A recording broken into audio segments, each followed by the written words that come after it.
आइए, आप लोगों का गुरुजी VNS में स्वागत है। आप लोगों के लिए लेकर के आए हैं कुछ ऐसे क्वेश्चन की जो लगभग सभी एग्जामों में पूछे जाते हैं। आइए देखते हैं क्या है। 3 कुर्सी और 2 मेज का मूल्य 700 रुपया है तथा 5 कुर्सी और 3 मेज का मूल्य 1100 रुपया है, तो 1 कुर्सी और 2 मेज का मूल्य बताओ। ठीक, यहां पर दिया हुआ है इस क्वेश्चन में बेटा 3 कुर्सी और 2 मेज का मूल्य 700, तो इसको ऐसे लगाते हैं 3 कुर्सी प्लस और का मतलब होता है प्लस, और का मतलब होता है प्लस 3 कुर्सी और 2 मेज का मूल्य है 700 रुपया। ठीक है बेटा, 3 कुर्सी और 2 मेज का मूल्य है 700 रुपया। 5 कुर्सी और 3 मेज, 5 कुर्सी और 3 मेज का मूल्य हो गया 1100 रुपया। कितना हो गया बेटा? 1100 रुपया। ठीक है, यह मेरा 2 समीकरण बन गया। अब इसको देखिए कैसे सॉल्व करते हैं। यहां पर दिया है 3 कुर्सी 2 मेज का मूल्य 700 रुपये, 5 कुर्सी और 3 मेज का मूल्य 1100 रुपये। ठीक, तो ऐसे करेंगे इस सवाल को। जैसे मान लीजिए दिया हुआ है, तो 5 का यदि हम जो है मल्टीप्लाई कर दें समीकरण ऊपर वाले में, और 3 का जो है मल्टीप्लाई कर दें समीकरण नीचे वाले में, तो दोनों को हम सॉल्व कर लेंगे। तब 5 का जब मल्टीप्लाई करेंगे ऊपर समीकरण में, तो 5 3 ऐसे लिख सकते हैं, 5 और 3 के प्लस 2 मेज बराबर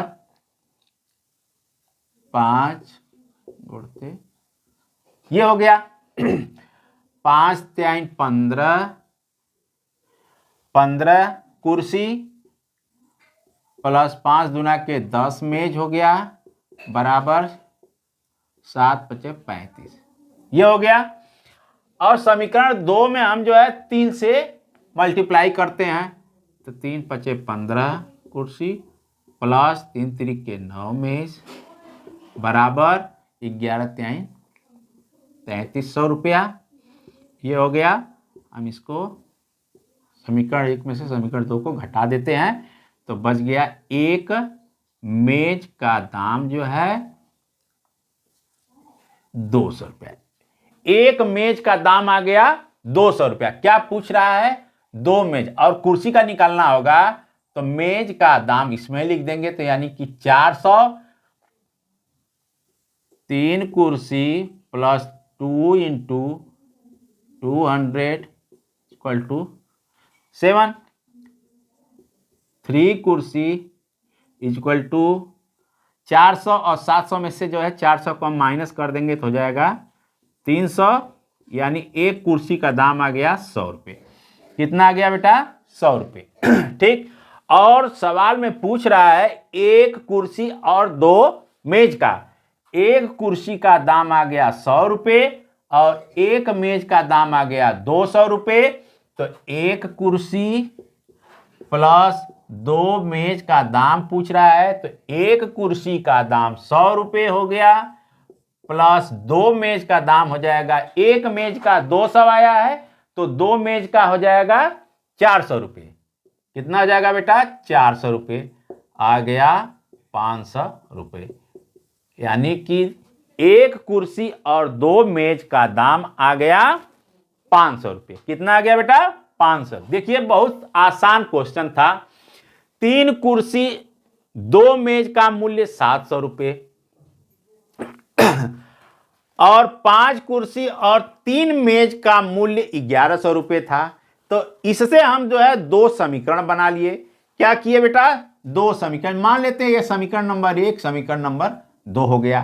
ठीक है, और समीकरण नंबर 1 में 5 से हम गुणा कर दिए, और समीकरण नंबर 2 में 3 से गुणा करके जब कुर्सी कुर्सी बराबर हो गई, तो एक दूसरे समीकरण को हम घटा दिए यहां पर, तो मेज का दाम मालूम हो गया। 1 मेज का दाम आ गया 200 रुपये और एक कुर्सी का दाम आ गया यहां पे 100 रुपये। कितना है बेटा? 100 रुपये। और क्वेश्चन पूछ रहा है एक कुर्सी, तो एक कुर्सी 100 रुपये, और दो मेज, एक मेज का 200 रुपये, तो दो मेज का 400 रुपये। 400 प्लस 100 इक्वल टू 500 रुपये। कितना हो गया मूल्य? 500। अब सेकेंड क्वेश्चन देखते हैं बेटा। 12 पेंसिल तथा 9 कलम का मूल्य 339 रुपया है, तो 4 पेंसिल तथा 3 कलम का मूल्य क्या होगा? ठीक है, क्या पूछ रहा है बेटा? 12 पेंसिल तथा 9 कलम का मूल्य। 12 पेंसिल तथा का मतलब होता है प्लस, और 9 कलम का मूल्य दे दिया है 339 रुपया। ठीक है बेटा, 12 पेंसिल तथा 9 कलम का दाम 339 रुपया है, और 4 पेंसिल तथा 3 कलम का दाम क्या होगा, यही पूछ रहा है। ठीक, देखिए इसको बहुत हम इजीली लगाएंगे। परीक्षा में यदि ऐसा क्वेश्चन पूछ रहा है तो आप लोग भी यही मेथड अपनाइएगा। ज्यादातर परीक्षाओं में ऐसे ही क्वेश्चन इस समय पुटअप किए जा रहे हैं। ठीक है, 12 पेंसिल तथा 9 कलम का मूल्य दिया है 339 रुपये। ठीक है बेटा, 4 पेंसिल और 3 कलम का मूल्य पूछ रहा है, तो यहां पर हम देखेंगे पेंसिल में क्या रेशियो है। इक्वेशन मान लीजिए यहां तो बन नहीं रहा है, इसमें देखेंगे कि 4 पेंसिल का पूछ रहा है, 12 पेंसिल का दिया हुआ है, तो 4 तिहाई 12 हो गया, और 3 तिरिके 9 हो गया। इसका मतलब कि इसका 3 गुना जो है ऊपर वाला दिया हुआ है, ऊपर वाला 3 गुना है, 4 का 3 गुना 12 है। ऐसे भी कह सकते हैं कि 12 का जो है 1/3 4 है, 12 का 1/3 4 है। तो उसी तरह से यहां पर हम देख लेंगे बेटा कि 339 का 1/3 कितना हो जाएगा, कितना हो जाएगा? तो 3 एकम 3, 3 एकम 3, 3 तिरिके 9, 113 आ गया। कितना रुपया आ गया बेटा? 113 आ गया। 4 पेंसिल प्लस 3 कलम का दाम आ गया 113 रुपये। फिर से देख लीजिए, नीचे वाला जो पेंसिल दिया हुआ है, 4 पेंसिल का 3 गुना जो है ऊपर है 12 पेंसिल, 3 कलम का जो है 3 गुना जो है 9 कलम दिया हुआ है, तो 113 का 3 गुना जो है 113 का 3 गुना हो जाएगा 339। ठीक है बेटा, या तो ऐसे भी कह सकते हैं 12 का 1/3 4 है, 9 का 1/3 3 है, 339 का 1/3 113 है। ठीक है बेटा, समझ में आ गया। नेक्स्ट क्वेश्चन देखते हैं अब। 12 पेंसिल तथा 24 कलम का मूल्य 600 रुपये है, तो 3 पेंसिल तथा 8 कलम का मूल्य बताओ। ठीक है बेटा, तो इसको हम देखते हैं। देखिए यहां पर दिया हुआ है 12 पेंसिल तथा 24 कलम का मूल्य दिया हुआ है 600 रुपये। ठीक, इतना तो समझ में आ गया होगा इक्वेशन से। 12 पेंसिल तथा 24 कलम का मूल्य 600 रुपया दिया हुआ है, तो क्या पूछ रहा है बेटा? 3 पेंसिल तथा 8 कलम का मूल्य पूछ रहा है यहां पर। ठीक है, तो इसको देखते हैं किस रेशियो में है यह। ये 4 के रेशियो में है, और यह दिया हुआ है बेटा 8 तिरिक के 24 3 के रेशियो में दिया हुआ है। यह 4 के रेशियो में दिया हुआ है, यह 3 के रेशियो में दिया हुआ है, एक निश्चित रेशियो नहीं दिया हुआ है। तो ऐसे क्वेश्चन को लगाने के लिए हम क्या कहेंगे, यह क्वेश्चन डीआई है। क्या है? डीआई। डीआई का अर्थ यह होता है डाटा इनसफिशिएंट दिया हुआ है, इस डाटा से हम इस सवाल को नहीं लगा सकते हैं, क्योंकि यह एक निश्चित रेशियो में दिया रहता तो फटाक से हम सवाल बना लेते। लेकिन यहां पे 4 का रेशियो दिया हुआ है, यहां पर 3 का है, तो ऐसे सवाल को हम कहेंगे डीआई है, डाटा इनसफिशिएंट है। ठीक है बेटा, नेक्स्ट क्वेश्चन देखते हैं। 12 पेंसिल तथा 24 कलम का मूल्य 600 रुपया है, तो 3 पेंसिल तथा 6 कलम का मूल्य ज्ञात करो। ठीक है, इस क्वेश्चन को भी हम लोग बहुत इजीली लगाते हैं बेटा। यह दिया हुआ है बोर्ड पर, देख लीजिए क्या दिया हुआ है। 12 पेंसिल तथा 24 कलम का मूल्य दे दिया हूं 600 रुपये। कितना दिया बेटा? 600 रुपये। यह दिया, क्लियर इतना है। उसके बाद क्या पूछ रहा है? 3 पेंसिल तथा 6 कलम का मूल्य पूछ रहा है। 3 पेंसिल तथा 6 कलम का मूल्य पूछ रहा है। तो ऐसे सवाल बनाने के लिए हम लोग फट से इसका रेशियो पहले निकालते हैं। यहां पे 4 का है, यहां पे 4 का है, तो इसका मतलब यह हुआ कि 12 का 1/4 3 है, 24 का 1/4 6 है, तो 600 का 1/4 कितना होगा? फटाक से आइए हम इसको बनाते हैं। 600 गुणते 1/4, तो इसको काट देंगे। 4 एकम 4, 5 20, आ गया 150। क्या आ गया बेटा? 3 पेंसिल प्लस 6 कलम का मूल्य आ गया 150 रुपये। एग्जाम में ऐसे ही हम जो है फट से सवाल को लगाते हैं। देखिए, जब तक आप लोग गुरुजी VNS में आकर के प्रैक्टिस नहीं करेंगे तो एग्जाम हॉल में आप बैठे ही रह जाएंगे। ठीक है, सभी को हम कह रहे हैं कि ये सारे वीडियो आप बार बार देखिए और प्रैक्टिस करते रहिए, ताकि एग्जाम हॉल में आप लोगों को ज़्यादा समय नष्ट ना करना पड़े। ठीक है, समझ में आ रहा है आप लोगों को ना? हाँ बेटा, ऐसे सवालों को हम जो है फटाक से ऐसे बनाते हैं। पहले रेशियो देखते हैं, अगर जिस रेशियो में है उसका फट से आंसर हम जो है निकाल लेते हैं। समझ में आ गया? ओके, सबको समझ में आ गया ना? ठीक है, हम नेक्स्ट क्वेश्चन देखते हैं फिर। 17 पेंसिल तथा 14 कलम का मूल्य 164 रुपया है और 14 पेंसिल तथा 17 कलम का मूल्य 146 रुपया है, तो 3 पेंसिल का मूल्य ज्ञात करना है। कितने पेंसिल का मूल्य ज्ञात करना है बेटा? 3 पेंसिल का। तो आइए सवाल बनाते हैं। 17 पेंसिल प्लस 14 कलम का मूल्य 164 रुपये। इतना तो समझ में आ रहा है आप लोगों को कैसे हम बना रहे हैं क्वेश्चन। अब इसके बाद क्या दिया हुआ आगे इसके बेटा? 14 पेंसिल प्लस 17 कलम का मूल्य 146। मान लेते हैं इक्वेशन 1 इक्वेशन।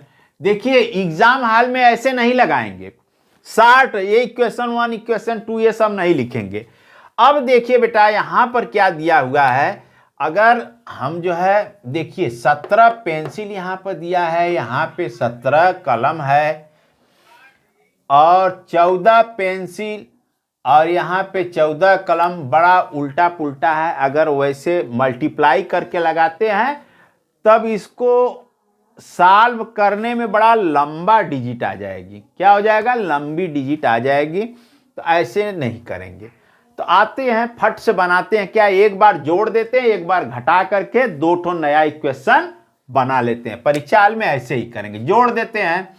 तो 7 4 11 हो गया या 31 पेंसिल प्लस 31 कलम का मूल्य कितना हो गया बेटा?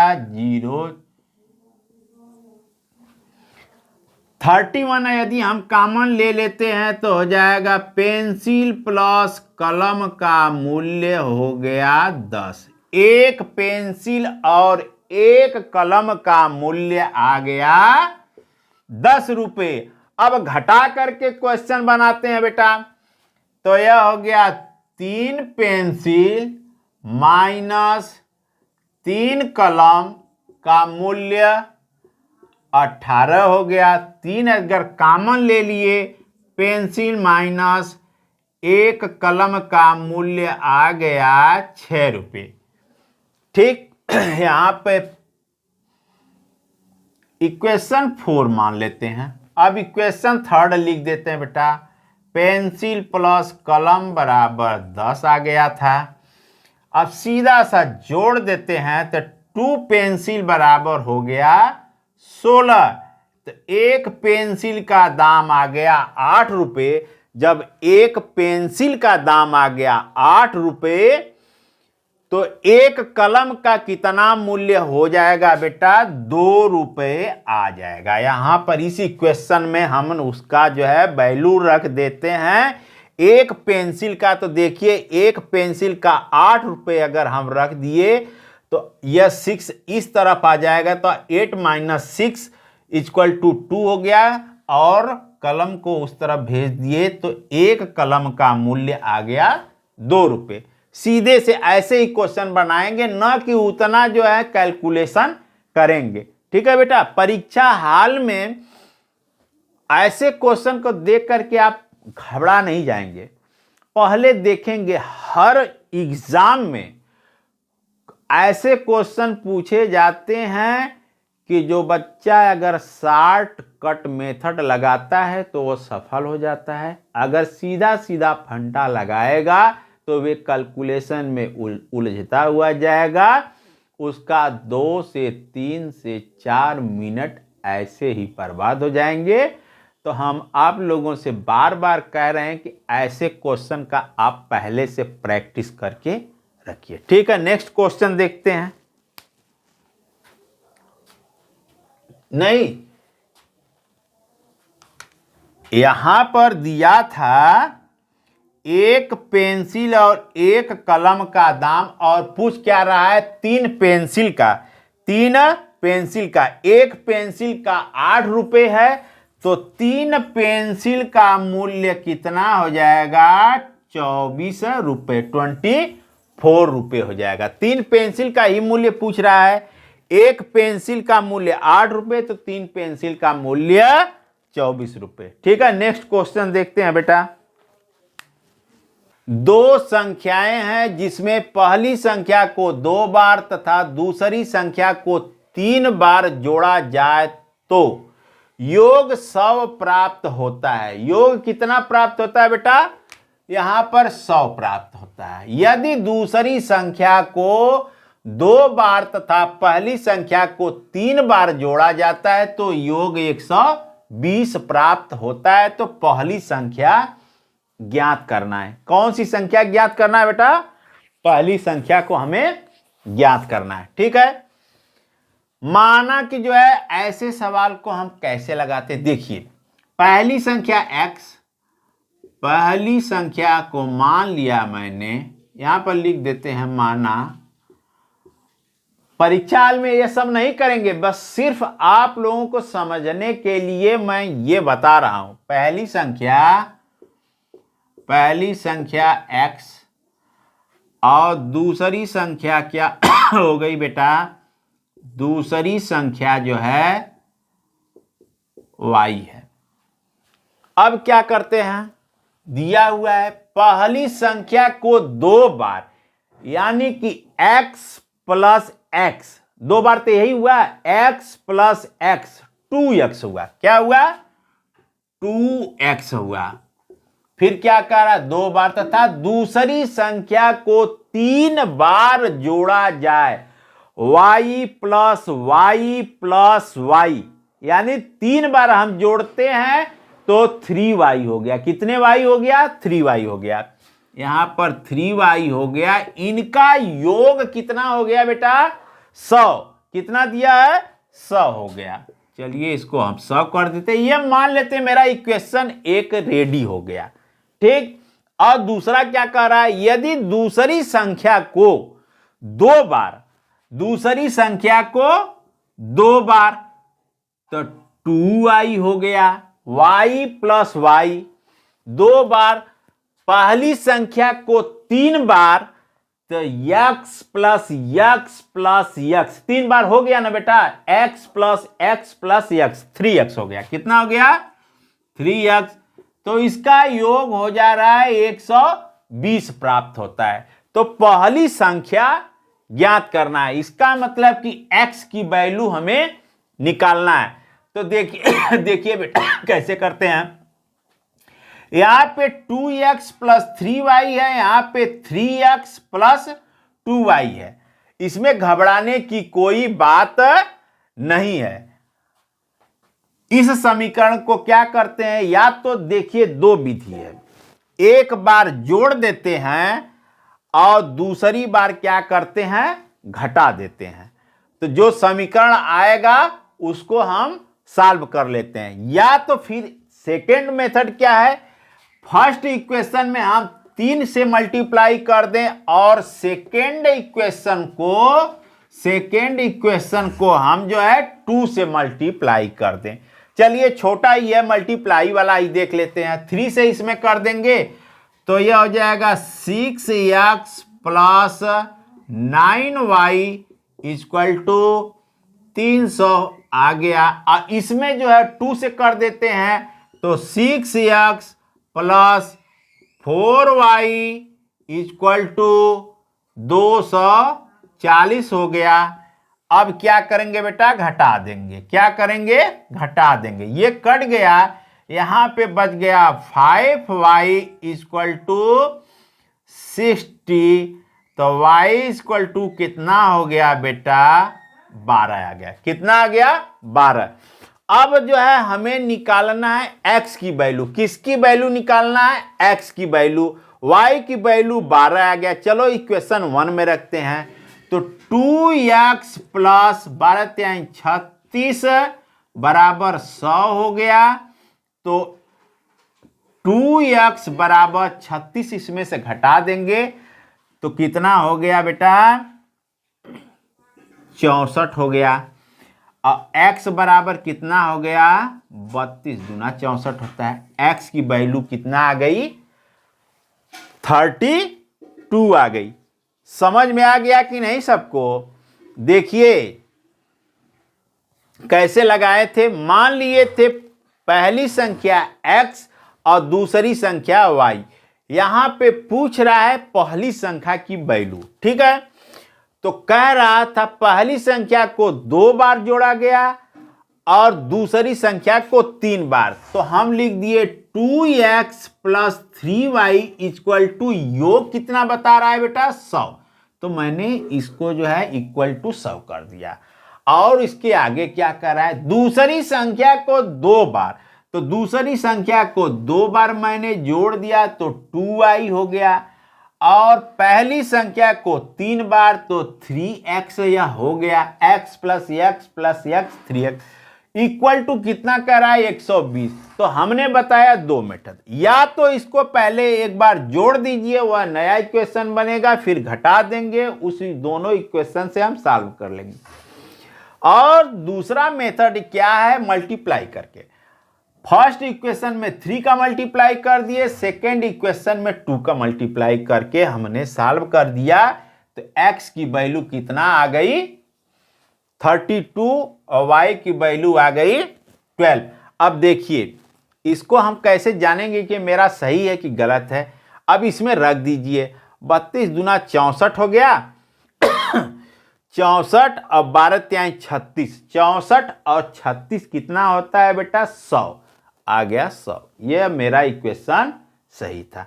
ठीक है बेटा, अब हम जो है नेक्स्ट वीडियो में मिलते हैं। बेस्ट ऑफ लक, आप लोग ऐसे ही पढ़ते रहिए और प्रैक्टिस लगातार करते रहेंगे तो सफलता आपके हाथ में रहेगी, सफलता आपके हाथ में रहेगी। देखिए कोशिश कहा गया कि कोशिश करने वालों की कभी हार नहीं होती है। आप कोशिश करेंगे तो एक न एक दिन आप मंजिल को अवश्य प्राप्त कर लेंगे। ठीक है, हमारा आशीर्वाद आप लोगों के साथ रहेगा। Okay, bye.